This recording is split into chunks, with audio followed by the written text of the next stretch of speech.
I believe it is a disgrace that a member of the British House of Commons should go before the United States Senate subcommittee and not testify, but decline to testify, and to insult all those who try to ask him questions with the most vile and cheap gutter-snipe abuse. I think that's a disgrace.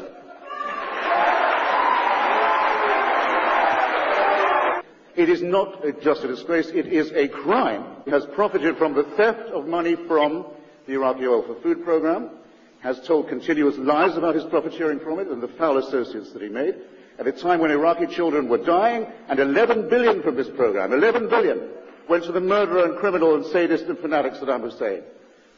How can anyone who's a business partner of this regime show their face in a city like this, and not content with it? Not content with it. Not content with it, he turns up in Damascus. The man's search for a tyrannical fatherland never ends. The Soviet Union's let him down. Albania's gone. The Red Army's out of Afghanistan and Czechoslovakia. The hunt persists.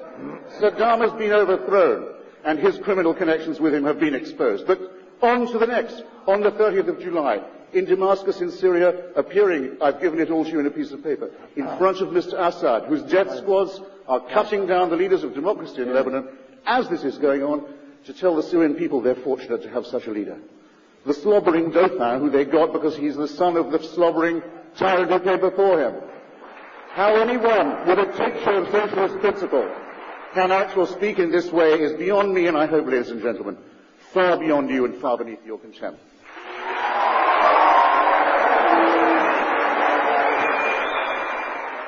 To hear him speak, you would think, would you not, that he was a pacifist, that he defines himself as anti-war.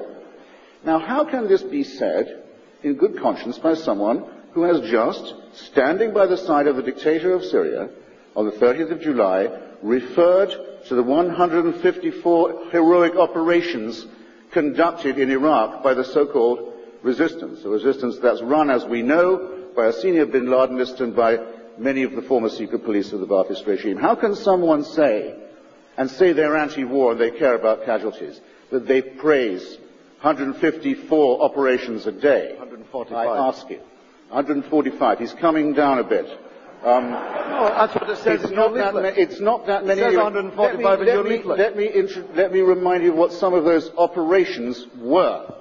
The blowing up by military-grade explosives of the headquarters of the United Nations in Baghdad a few months after the intervention, as it was being tenanted by Sergio de Mello, one of the great international civil servants of our time, who was fresh from, Amy knows more about this than I, but fresh from his role in the very belated supervision of the independence of East Timor from Indonesia and the holding of a free election in East Timor. And the jihadists who murdered him put out a communique saying, we have today put an end to the life of this disgusting man because he freed Timor from Muslim Holy Land in Indonesia. These people are not pacifists, ladies and gentlemen, nor are they anti-imperialists. If you haven't noticed, they call for the restoration of a lost empire, the caliphate, and the imposition of Sharia law on all non-believers within its borders. That's not pacifism. That's not anti-imperialism. And to praise the people who do this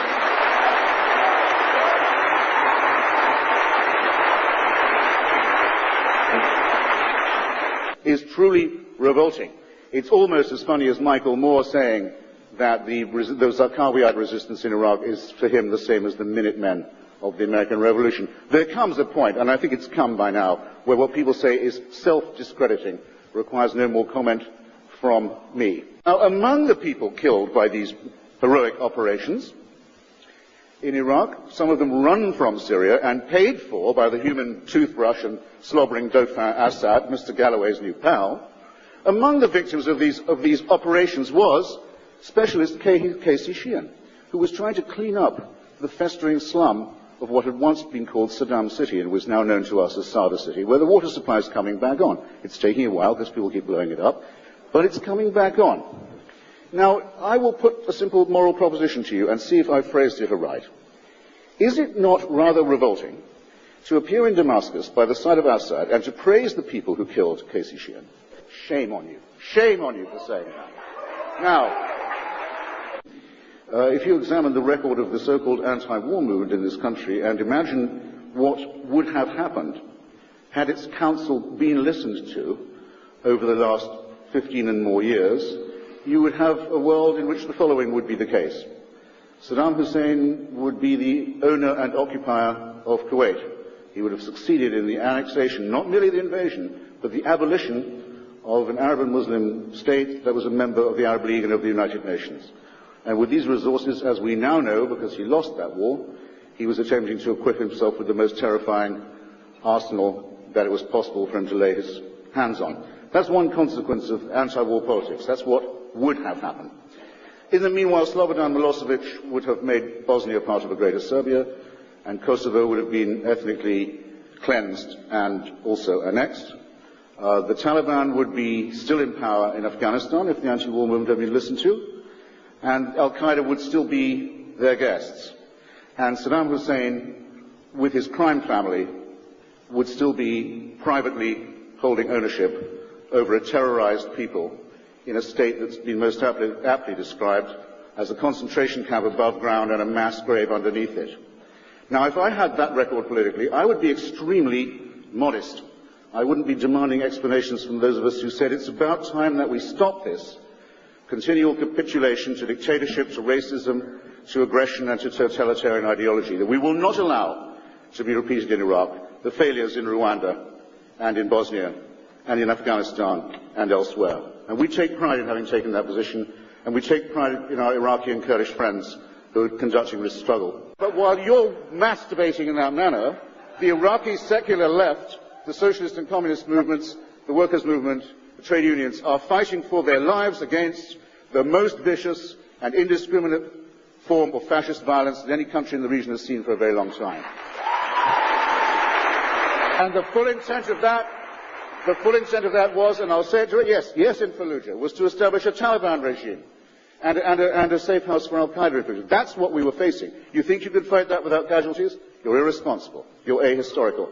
We take, on this side of the House, without conditions, we take our side with the struggle of the Iraqi democratic and secular left against fascism. We make no apology. Those who have betrayed their own party, Mr. Galloway had to be expelled from the great labour movement of which I myself still a member, because of advocating the shooting, publicly advocating jihad against British troops, now turns on the Iraqi left and wishes them well, as wishes and argues and hopes for their defeat by an onslaught which would make Afghanistan seem like a civilized country. What two positions can one take about this? I invite you to consider, ladies and gentlemen. Mr. Galloway claims that at a certain period in the 1980s he was supporting Iraqi Democrats and protesting against Saddam Hussein, knowing what he was capable of, knowing what he had done, knowing the genocide, for example, committed in Kurdistan, and knowing of the aggressions and the chemical weaponry that had been deployed in Iran. He says he knows that. I've had the opportunity to check with the woman Anne Clwyd, this very distinguished member of the Labour left in the British Parliament, who was the chairman of the relevant organisation, the Campaign for the Restoration of Democratic Rights in Iraq. She says she has no memory of Mr. Galloway's participation, but let's say that we take his word for it. It means that when he went, having said that he thought that Kuwait was part of the Iraqi motherland, to greet Saddam Hussein in 1994 in Iraq and to salute him for his courage and his indefatigability. You're lying again. Your nose is growing. He went and to take his side again, it meant that he went on his own evidence. He went in full knowledge of the fact that he was dealing with a murderer and a monster and a dictator. So the pit of exculpation that you attempt to dig, Mr. Galloway, has just swallowed you up, and the record will show it. Yeah. Point to something that you had done to help build up the new Iraq. Point to something that you were doing to help the Iraqi women's organizations, who indeed do have to combat fundamentalism. Point to something you had done to help unearth the mass graves and console the relatives of those who were found in them. Point to something you had yourselves contributed to the emancipation of Kurdistan. Or something perhaps to help the new Iraqi press and media acquire some more modern equipment on which to conduct this debate. Why don't you think of the possible nobility of that alternative? Because to offer your solidarity instead to the 154 operations that are sabotaging this new process is to be, I think, hopelessly covered in shame.